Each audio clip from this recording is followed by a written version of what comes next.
Good morning, YouTube.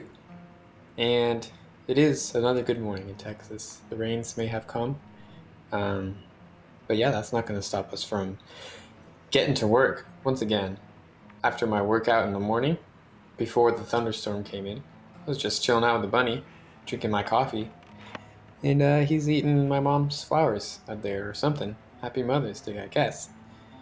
Yeah, so today we're going to be making a shooting board, which is a woodworking tool, mostly for hand tools. And I'll explain what that's about more later in the video. But just to prove that it really was raining, there's some beautiful shots of the flowers outside my house. And so yeah, this is the shooting board that I have sort of laid out. Nothing is together. That's what this video is for. What you do is you take this hand plane and you run it through on its side. And this piece of wood is actually going to be the fence. So you would have another piece of wood, whatever you want to straighten up in order to make 90-degree edges. So for example, if you put this thing up against the fence and then you go ahead and take your plane and yeah, you're going to be shaving off that end grain so that it is nice and perpendicular to the side that is touching the fence. Okay, and I was just doing a little bit of preparation work for this fence. It's a piece of white oak. Lately, it's been really enjoyable for me to just use my hand planes because I've gotten them sharp enough and confident enough, just with some experience, to get nice shavings and to figure out how to make these boards nice and flat and 90-degree sides and everything. So I don't know, it's just fun for me to do. It is also fun for me to watch. It's just satisfying. If you are not experienced with hand tools, I highly recommend buying a hand plane. They're really not that expensive. Here I'm oiling it up with the Paul Sellers oil rag in a can technique. And man, it makes it slide like hot knife through a butter. Through butter. Uh, and yeah, so just going ahead, making sure there's no twists or curves or high spots or low spots. Look at that nice shaving. I forgot to check my piece of work, see how I'm doing. Because you can shave and shave, but if you don't check your work, then it's probably a waste of time. Yeah, and just constantly check with the square. You don't want to see any little bits of light shining through onto the other side. You want to do one reference face, and then you're going to go ahead and plane down the edge that is 90 degrees. This one I was having a hard time reading the grain. It was giving me a little bit of vibrations, but I turned it around and it was a lot smoother. That's satisfying.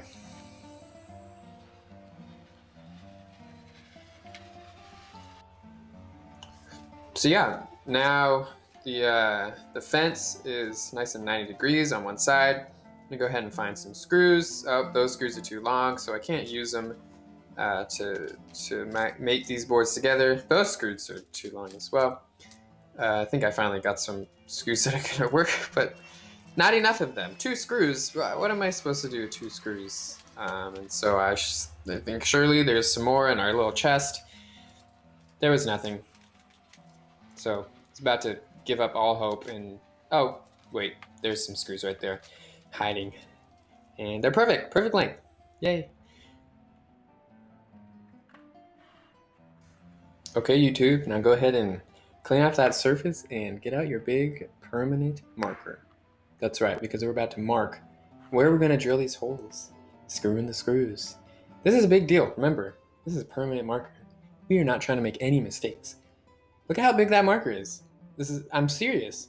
Go ahead, clean it off. Yeah, but get real close to it, Don't mess up. It's permanent marker. If you mess up once, it's not. Just kidding. Yeah, so just do a little jujitsu, make that thing intimidated, and mark your marks. It's just a marker. I mean, you can put them wherever you want. One there, sure. Dot, dot, not a lot. That's what they told me, and it's worked out for me so far.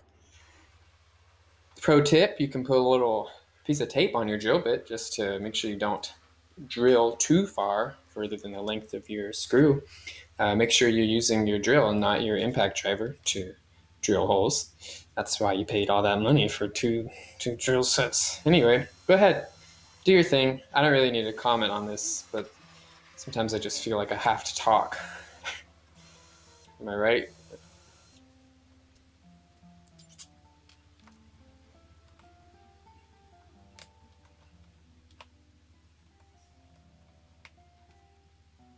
Yeah, so I'm getting a larger drill bit just to countersink for the screws, so the head of the screws don't pop out past the bottom, because this is the underside. I don't know if I mentioned that.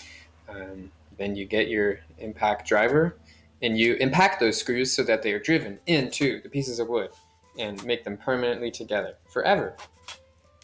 I forgot to do the middle hole, but I fixed it off camera. Now you can get that, don't use that clamp, but use a bigger clamp. Now you can get the fence screwed into the piece of wood. We're flipping that thing upside down. Go ahead and do the same process, rinse and repeat. I don't really need to comment on any of this, but once again, here I am.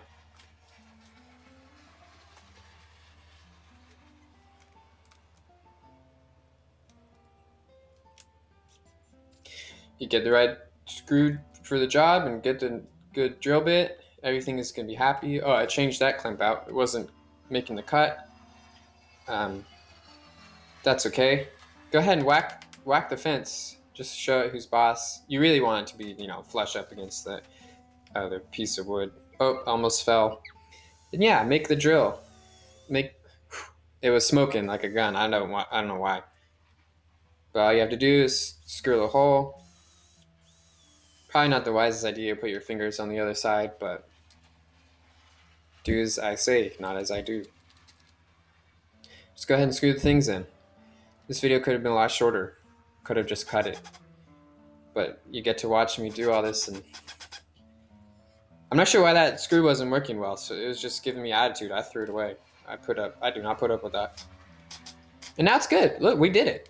Clean up, go ahead. Take the clamps off and celebrate, because we're almost done. We actually haven't finished, but we're close. Keep blowing on that thing and wiping it down. Oh, I'm checking that it's 90 degrees, and it really is. It's great.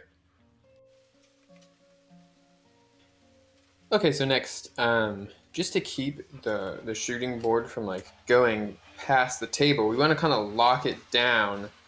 What is the word? Like a lip.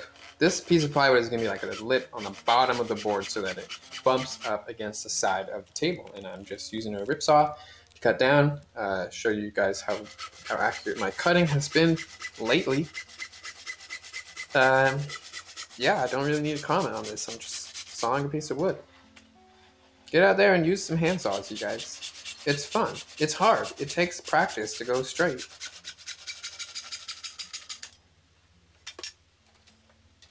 Boom. So now, yeah, just to show you so you can actually visually see what I was talking about, there's a little lip underneath. It's going to bump up against the board just like that, so it'll stop it. Boom. Okay, next. Oh, wow, I already did it. I guess I didn't even film it, but I screwed those things in. Oh, wipe down with the yellow rag, the bottom, and flip it over. Oh, okay, get rid of those crumbs from all your cheesecake you've been eating. And then, I think we finished. I think we're actually done here. Oh yeah, it works. Oh yeah, celebrate time. Now it's happy dance. My first shooting board.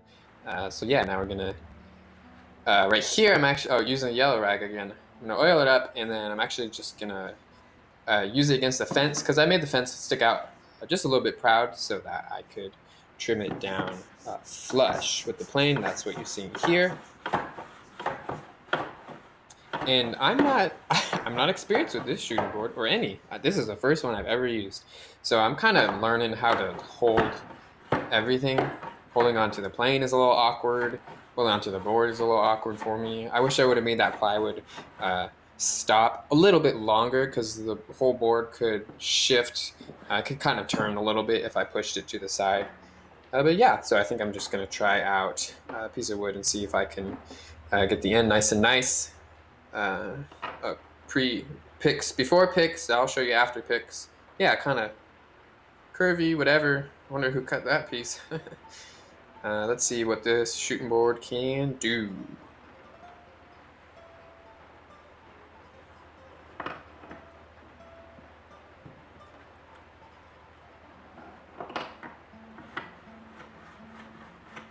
It really doesn't take much. You your settings should be pretty shallow on the plane blade.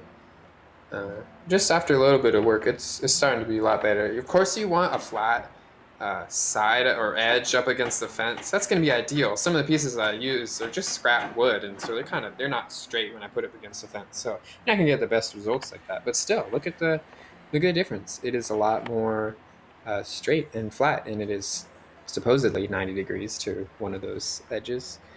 But yeah, look at we've done a thing. It took me like I don't know 30 minutes to make this thing. Yeah, okay, there I am. um, and then I just want to give my final comments as I clean my shop. I think previous Ben in a past life, aka 4 years ago, even would be intimidated by a little project like this. I think I had high expectations for myself on projects that I would build, especially even just like updating or upgrading little tools that I use or little gadgets that I'm trying to make to help me create like precision woodworking or the best joints or whatever. But I had absolutely no experience or skill to even make use of precision tools or joints or whatever. I just needed to like be in the garage and practice sawing, practice using the handsaw, practice my drilling holes and like cutting out shapes. I don't know what I'm saying. I'm just saying like this was good for me to accomplish so quickly. I didn't panic about it, even when things didn't seem to be going that well. You just kind of make do with what you got. And the reason I'm cleaning my shop is because if you live in your workspace and you just always let it stay dirty, you're like living in all of your past projects. And I think that for me, it's kind of hindering me from moving forward in creativity. Yeah, it's supposed to get dirty as you work. It should be that way. But like afterwards, I mean, even consider like you fail a project or something that doesn't go that well. You don't want that just like living around, like always haunting you as you work. That's why I clean frequently. It's really enjoyable to have like wood shavings and sawdust and stuff at my feet. It's part of the process that I love. I like woodworking. I like having the wood around. But it's good to clean up, and so you can kind of feel refreshed and ready to keep working on the next one. That's all I got. Thanks for watching, YouTube. I'll catch you later.